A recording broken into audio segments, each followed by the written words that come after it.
दोस्तों, रूस और यूक्रेन के बीच जारी विवाद खत्म होता नजर नहीं आ रहा है। यूक्रेन की सीमा पर 1,25,000 रूसी सेना के जवान खड़े हैं।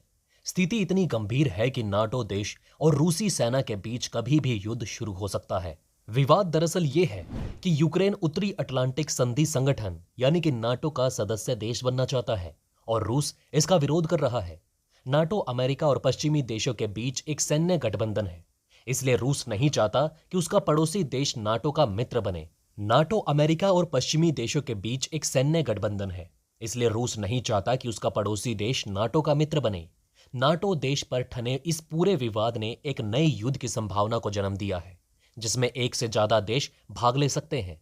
रूस ने यूक्रेन से लगी 450 किलोमीटर लंबी अंतर्राष्ट्रीय सीमा पर अपने 1,25,000 सैनिकों को तैनात किया है। इन जवानों को यूक्रेन की पूर्वी और उत्तर पूर्वी सीमा पर तैनात किया गया है। रूस ने काले सागर में अपने युद्धपोत भी तैनात किए हैं, जो खतरनाक मिसाइलों से लैस हैं।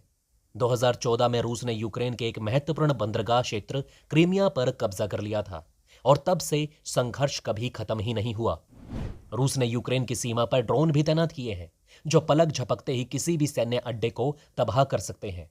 रूस ने यूक्रेन को चारों तरफ से घेर लिया है। रूस यूक्रेन संघर्ष ने दुनिया को दो गुटों में बांट दिया है। एक तरफ रूस है, जिसे चीन जैसे देशों का समर्थन प्राप्त है, और दूसरी तरफ यूक्रेन है, जिसे अमेरिका, ब्रिटेन और अन्य नाटो देशों से समर्थन मिल रहा है। रूस क्यों नहीं चाहता कि यूक्रेन नाटो देशों में शामिल हो? दोस्तों, आपको बता दें कि नाटो एक सैन्य समूह है जिसमें अमेरिका, कनाडा, ब्रिटेन और फ्रांस जैसे 30 देश शामिल हैं। अब रूस के सामने चुनौती यह है कि उसके कुछ पड़ोसी देश पहले ही नाटो में शामिल हो चुके हैं। इसमें एस्टोनिया और लातविया जैसे देश हैं, जो पहले सोवियत संघ का हिस्सा थे।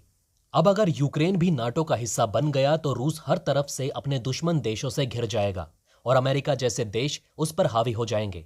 अगर यूक्रेन नाटो का सदस्य बन जाता है और रूस भविष्य में उस पर हमला करता है तो समझौते के तहत इस समूह के सभी 30 देश इसे अपने खिलाफ हमला मानेंगे और यूक्रेन को सैन्य सहायता भी देंगे। रूसी क्रांति के नायक व्लादिमीर लेनिन ने एक बार कहा था कि यूक्रेन को खोना रूस के लिए एक शरीर से अपना सिर काट देने जैसा होगा।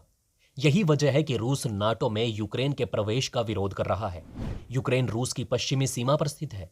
जब 1939 से 1945 तक चले द्वितीय विश्व युद्ध के दौरान रूस पर हमला किया गया तो यूक्रेन एकमात्र ऐसा क्षेत्र था जहां से रूस ने अपनी सीमा की रक्षा की थी।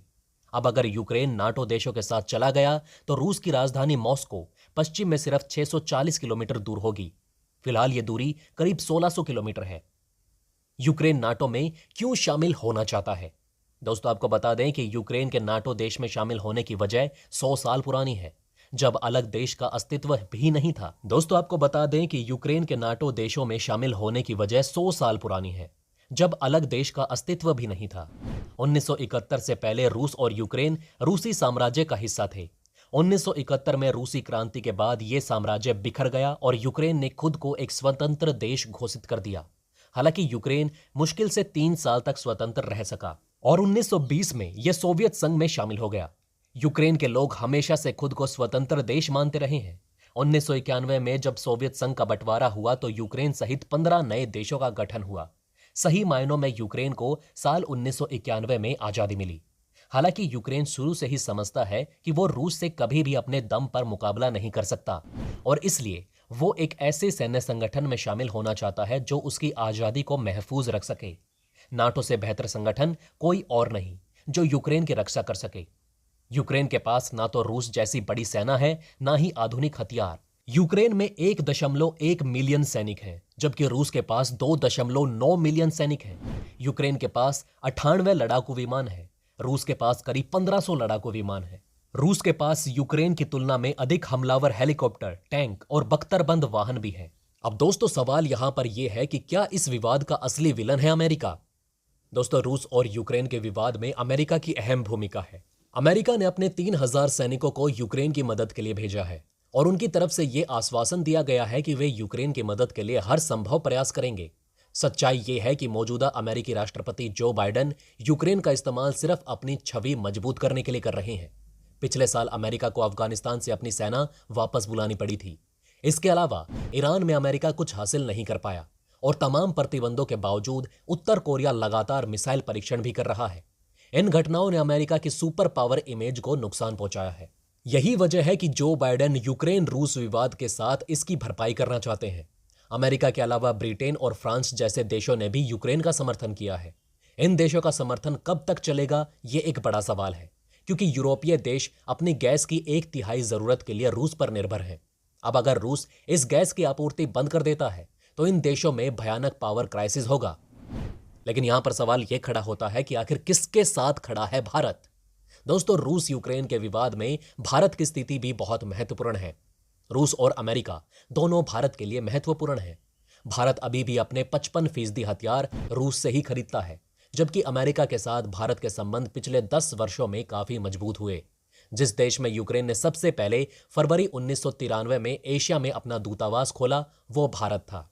तभी से भारत और यूक्रेन के बीच व्यापारिक, रणनीतिक और राजनयिक संबंध मजबूत हुए हैं। यानी भारत इनमें से किसी भी देश को परेशान करने का जोखिम नहीं उठा सकता। रूस ने अब तक भारत चीन सीमा विवाद पर तटस्थ रुख अपनाया है। अगर भारत यूक्रेन का समर्थन करता है तो वो कूटनीतिक रूप से रूस को चीन के पक्ष में ले जाएगा। शायद यही कारण है कि हाल ही में जब अमेरिका सहित 10 देश संयुक्त राष्ट्र में यूक्रेन पर एक प्रस्ताव लेकर आए, भारत ने किसी के पक्ष में मतदान नहीं किया। भारत के लिए चिंता की बात यह भी है कि इस समय यूक्रेन में करीब 20,000 भारतीय फंसे हुए हैं, जिनमें से 18,000 मेडिकल के छात्र भी हैं। यूक्रेन और रूस के रिश्ते को समझना बहुत ही मुश्किल है। यूक्रेन के लोग स्वतंत्र रहना चाहते हैं, लेकिन पूर्वी यूरोप के लोगों की मांग है कि यूक्रेन को रूस के प्रति वफादार रहना चाहिए। यूक्रेन की राजनीति में नेता 2 गुटों में बटे हुए हैं। एक दल खुले तौर पर रूस का समर्थन करता है और दूसरा दल पश्चिमी देशों का समर्थन करता है। यही वजह है कि आज यूक्रेन दुनिया की बड़ी ताकतों के बीच फंसा हुआ है। अब दोस्तों, क्या है रूस के खिलाफ पश्चिमी देशों की तैयारी, वो भी जरा जान लेते हैं। दोस्तों, ब्रिटेन ने कहा कि रूस से आत्मरक्षा के लिए यूक्रेन को कम दूरी की टैंक रोधी मिसाइलों की खेप भेजी जा रही है। रूस के हमले के डर से स्वीडन ने हाल ही में रणनीतिक रूप से महत्वपूर्ण गोटलैंड आइलैंड पर सैकड़ों सैनिकों को भेजा है। डेनमार्क ने भी कुछ दिन पहले इसी तरह का रवैया अपनाया था, जिससे इस क्षेत्र में उनकी मौजूदगी बढ़ी थी। अमेरिकी विदेश मंत्री एंटनी ब्लिंकन ने कहा कि रूस यूक्रेन पर बहुत कम वक्त में एक हमला कर सकता है, लेकिन वाशिंगटन जब तक हो सके कूटनीतिक तौर पर काम करेगा। नाटो महासचिव जेंस स्टोल्टेनबर्ग ने कहा कि यह यूक्रेन को तय करना है कि वो गठबंधन में शामिल होने के लिए कब तैयार है। दोस्तों, आपको बता दें कि अमेरिकी रक्षा विभाग पेंटागन ने 8,500 अमेरिकी सैनिकों को पूर्वी यूरोप में तैनाती के लिए हाई अलर्ट पर रखा है। इतना ही नहीं, अमेरिका 300 एंटी टैंक जेवलिन मिसाइलों को यूक्रेन भेज चुका है। ताजा अपडेट यह है कि अमेरिकी राष्ट्रपति जो बाइडेन ने रूस के 27 राजनयिकों को देश छोड़ने का आदेश दिया है। इसके अलावा बाइडेन प्रशासन ने यूक्रेन को नाटो में शामिल नहीं करने की रूसी मांग को भी खारिज कर दिया है। आमतौर पर जब भी इस तरह की गोलबंदी होती है तो युद्ध 2 देशों के बीच नहीं रह जाता। अब दोस्तों, आप हमें बताइए, क्या ये बातें आप सभी को पहले से पता थी? अगर नहीं तो इनमें से कौन सी बात आपको सबसे ज्यादा इंटरेस्टिंग लगी? तो दोस्तों, हमारे इस वीडियो में हमने आपको बहुत सी बातें बताने की कोशिश की।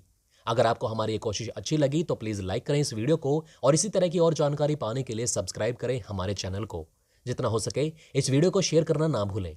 तो दोस्तों, बने रहिए हमारे साथ। जल्द से जल्द हम फिर मिलेंगे एक और इंटरेस्टिंग टॉपिक के साथ।